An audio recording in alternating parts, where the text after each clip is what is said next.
Assalamualaikum warahmatullahi wabarakatuh. Bagaimana kabarnya anak-anak SD Mukres yang hebat?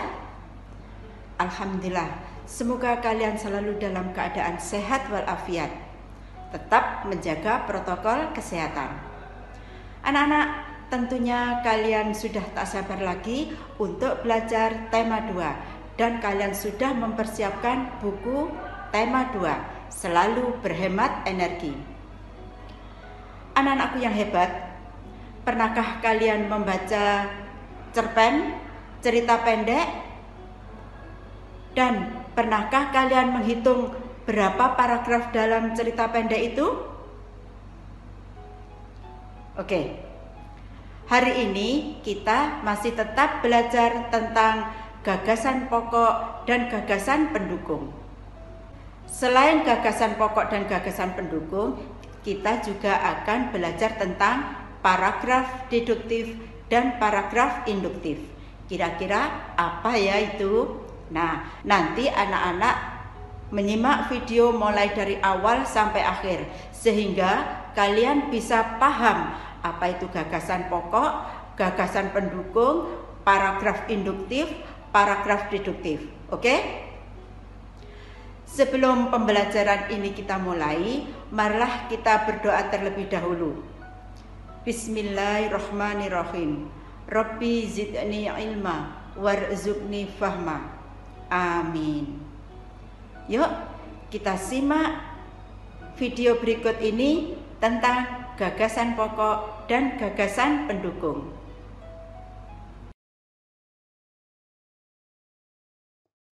Yuk, dibuka kitab tema 2, selalu berhemat energi.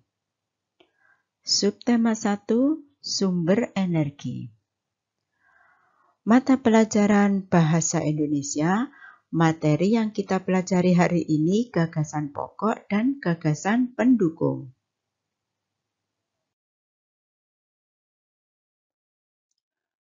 KD 3.1, mencermati gagasan pokok dan gagasan pendukung yang diperoleh dari teks lisan, tulis, atau visual.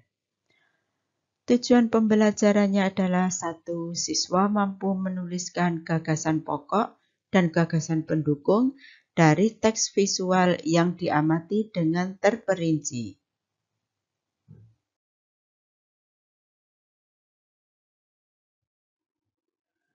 Sebelum kita mempelajari gagasan pokok dan gagasan pendukung lebih lanjut, yuk kita membaca teks berikut. Kita baca bersama-sama ya. Minyak bumi semakin langka. Minyak bumi merupakan salah satu sumber energi. Kita sebagai warga negara mempunyai hak untuk memanfaatkan minyak bumi dalam mendukung aktivitas sehari-hari. Namun di sisi lain, kita juga mempunyai kewajiban untuk menghemat penggunaan minyak bumi. Minyak bumi merupakan sumber energi yang tidak dapat diperbaharui, karena proses pembentukan minyak bumi membutuhkan waktu yang lama, bisa mencapai jutaan tahun. Permintaan untuk minyak bumi dari tahun ke tahun terus bertambah. Sebaliknya, ketersediaan minyak bumi dari tahun ke tahun terus mengalami penurunan. Dengan semakin langkahnya persediaan minyak bumi, pemerintah menghimbau setiap warga negara untuk menggunakan minyak bumi secara bijak. Nah, anak-anak, itulah bacaan teks yang berjudul Minyak Bumi Semakin Langka. Nah, sekarang ada pertanyaan. Apa judul bacaan tersebut? Oke, bagus. Minyak bumi semakin langka. Dan ada berapa paragraf? 4 paragraf. Yuk, kita hitung. Paragraf pertama, paragraf kedua, paragraf ketiga, paragraf keempat. Paragraf ke-1, kedua, ketiga, dan keempat ini isinya saling mendukung tentang isi dari bacaan tersebut, yaitu membahas minyak bumi semakin langka. Jadi ada keterkaitannya.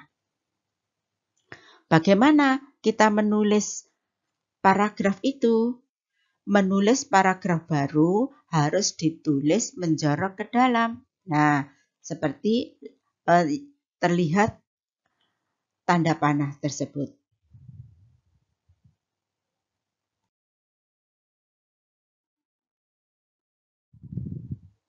Yuk kita cari gagasan pokok dan gagasan pendukung. Contoh yang pertama. Kira-kira ada berapa kalimat ya dalam paragraf tersebut? 1, 2, 3. Ada 3 kalimat. Kalimat ini diawali dengan huruf awalnya huruf kapital atau huruf besar dan diakhiri dengan tanda titik. Jadi diingat-ingat ya anak-anak ya. Kalau kita membuat kalimat diawali dengan huruf kapital dan diakhiri dengan tanda titik. Oke, sekarang kita cari gagasan pokok. Terletak di kalimat yang nomor berapa ya? Oh, kalimat yang pertama itu gagasan pokok. Minyak bumi merupakan salah satu sumber energi. Sedangkan gagasan pendukungnya, nah, kalimat nomor 2, gagasan pendukung. Dan kalimat nomor 3, itu juga gagasan pendukung. Nah, gagasan pokok terletak di awal kalimat. Namanya paragraf deduktif.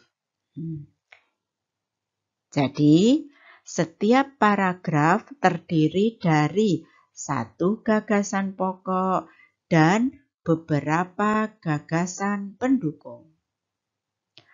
Gagasan pokok adalah ide utama yang mendasari pengembangan sebuah paragraf.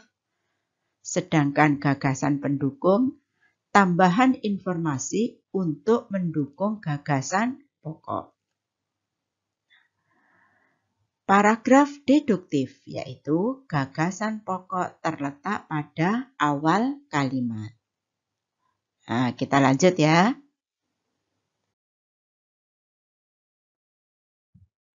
Contoh yang kedua. Kita cari gagasan pokok dan gagasan pendukung. Sebelumnya, kita cari dulu ada berapa kalimat ya dalam paragraf tersebut. 1, kalimat nomor 2, kalimat nomor 3, dan kalimat nomor 4. Ada 4 kalimat. Nah, sekarang kita cari dulu gagasan pokoknya. Ada di kalimat yang nomor berapa? Kalimat yang nomor 4. Yaitu, kita harus hemat menggunakan sumber daya alam. Adalah gagasan pokok. Gagasan pokok yang terletak di akhir kalimat namanya paragraf induktif. Nah, gagasan pokok yang terletak di akhir tulisan dalam suatu paragraf namanya paragraf induktif. Sedangkan gagasan pendukungnya mana? Yaitu kalimat nomor 1, kalimat nomor 2, dan kalimat nomor 3. Paham ya anak-anak ya? Oke, terima kasih. Kita lanjut lagi.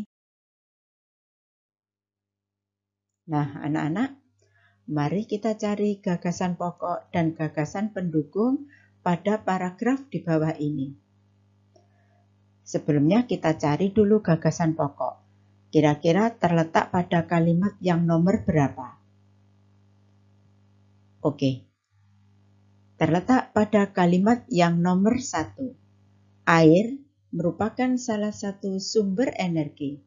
Kita tulis di gagasan pokok. Air merupakan salah satu sumber energi. Selanjutnya kita mencari gagasan pendukungnya akan lebih mudah. Tubuh kita membutuhkan air untuk beraktivitas. Kita tulis di bawahnya, tubuh membutuhkan air untuk beraktivitas. Kalimat selanjutnya, Tidak hanya manusia, tumbuhan dan hewan juga membutuhkan air. Kita tulis, makhluk hidup membutuhkan air.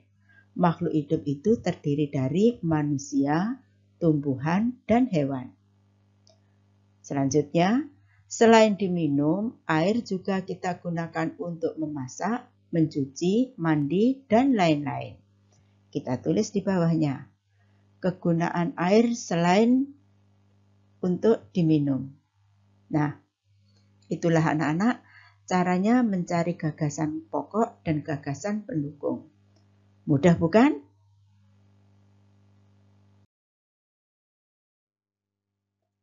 Nah, anak-anak, ini tugas untuk kalian. Bacalah teks berikut. Anak-anak harus membaca bacaan tersebut dengan teliti dan dipahami. Setelah itu, baru mengerjakan soal. Soalnya ada 3 nomor. Kerjakan soal di bawah ini, tulis di buku Bahasa Indonesia. Nomor 1, tulislah gagasan pokok pada bacaan di atas. Kalian cari kalimat mana yang menjadi gagasan pokok. Nomor 2, tuliskan juga gagasan pendukung pada teks bacaan di atas. Ada 5 kalimat. A, B, C, D, E. Nomor 3, apa perbedaan dari paragraf deduktif dan paragraf induktif? Oke? Ya, tulisannya yang rapi ya dan jelas. Nah, itulah anak-anak pembelajaran hari ini, yaitu tentang gagasan pokok dan gagasan pendukung. Bu Zulfia berharap kalian tetap semangat dan jangan lupa tetap menjaga protokol kesehatan. Dengan demikian kalian tetap sehat, anak terlindungi, dan Indonesia akan maju. Dan kalian juga bisa kembali ke sekolah, back to school. Oke? Marilah pembelajaran ini kita akhiri dengan bacaan hamdalah. Alhamdulillahirabbil alamin. Wassalamualaikum warahmatullahi wabarakatuh.